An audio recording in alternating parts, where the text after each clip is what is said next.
It's been 9 months since we've talked about my favorite Gen 3 Pokemon, so I think it's time to birth a new episode.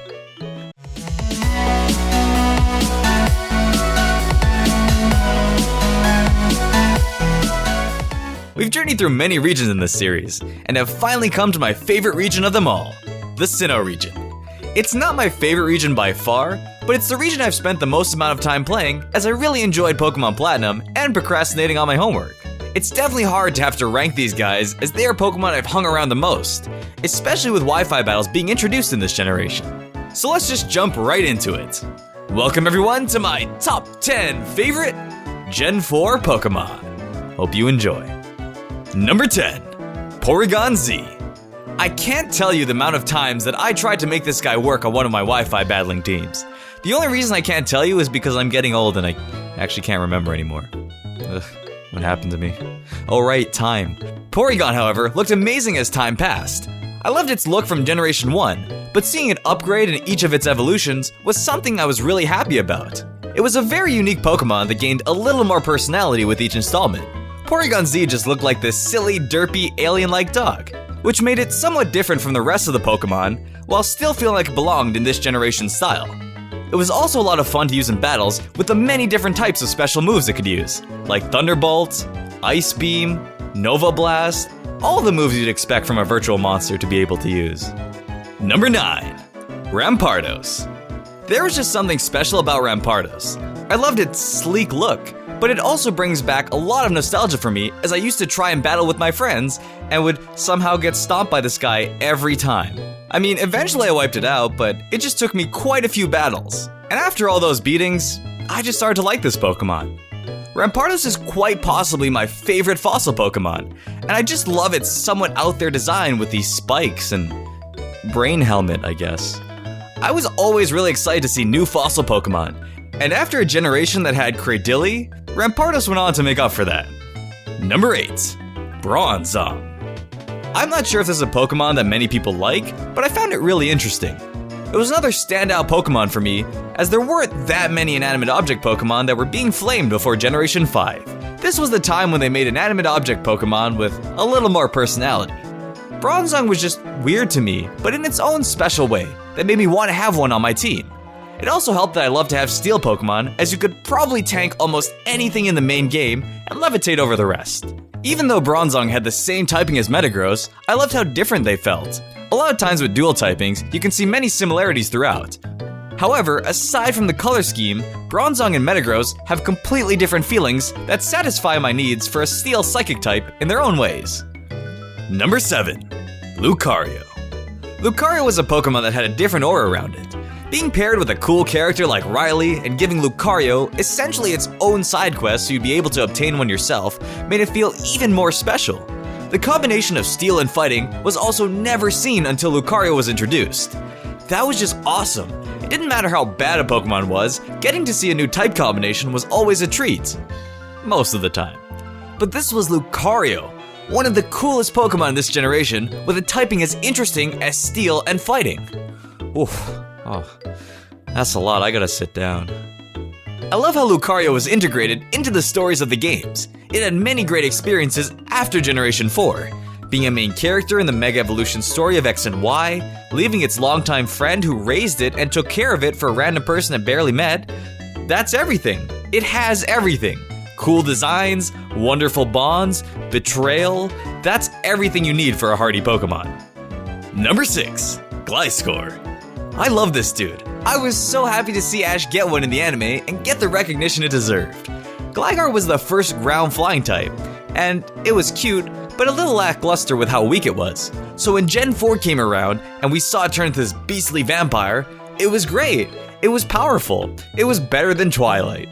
And on top of that, it was one of the few Pokemon that had only one evolution, yet felt complete. Gliscor didn't have that problem where it felt like it was stuck in that awkward middle evolution phase. It had great stats and one of my favorite moves, Earthquake. What more do you need? Gliscor is one of the few Pokemon I really hope they don't evolve. I might like to see a Mega Evolution, however, I just like it so much that I honestly wouldn't mind if it just stayed the same. Number 5, Dusknoir. The best way I can describe why I like Dusknoir is that I find him very wholesome. I mean, sure, it's a spooky ghost, but it looks like Casper's misunderstood twin that wants to help people. I mean, its Pokédex states that it likes to guide lost spirits home, and that's just sweet. There have been quite a few evolutions for previous generation Pokemon in Diamond and Pearl, but Dusknoir is just something special. Game Freak improved upon Dusclop's design so well, and made it a more functioning tanky ghost. I feel like they accomplished the perfect combination of making it stand out without going too over the top. Ain't that right, Probopass? I love messing around with the physical attacking tanky ghost and just seeing how many different sets I could use. Dusknoir is not only one of my favorite Generation 4 Pokemon, it's one of my favorite ghosts. Number 4. Garchomp. Generation 4 was a time where Game Freak would either make new and cool dual typings, or they would improve upon previous dual typings in the sickest ways. And Garchomp, boy did it take the ground dragon to a new level. I love Flygon, but Garchomp was just beastly, and broken, and sometimes banned because of how well it could do. Garchomp was a pseudo-legendary of this generation. However, it was in the middle of the Pokédex, and in a somewhat odd location that made it feel like a more relatable Pokemon. I mean, sure, you could buy a Dratini at the casino because consumerism, but finding that Gibble in a random cave under a bridge made it feel like he was just a normal, hardworking guy, just chilling there, but eventually evolving into an incredibly powerful force. And then it got old, put on a nice suit, settled down, and became a Mega. Its evolution line is really just a cycle of life. Number 3. Staraptor. I know it's a very standard Pokemon that a lot of people get on the first route, but it's another Pokemon that found a way to stand out from the rest for me. If I just wanted to go fast and get through the games for fun, I'd have my standard team of Torterra and Staraptor double teaming the competition. Staraptor learning close combat was also just mind-blowing to me.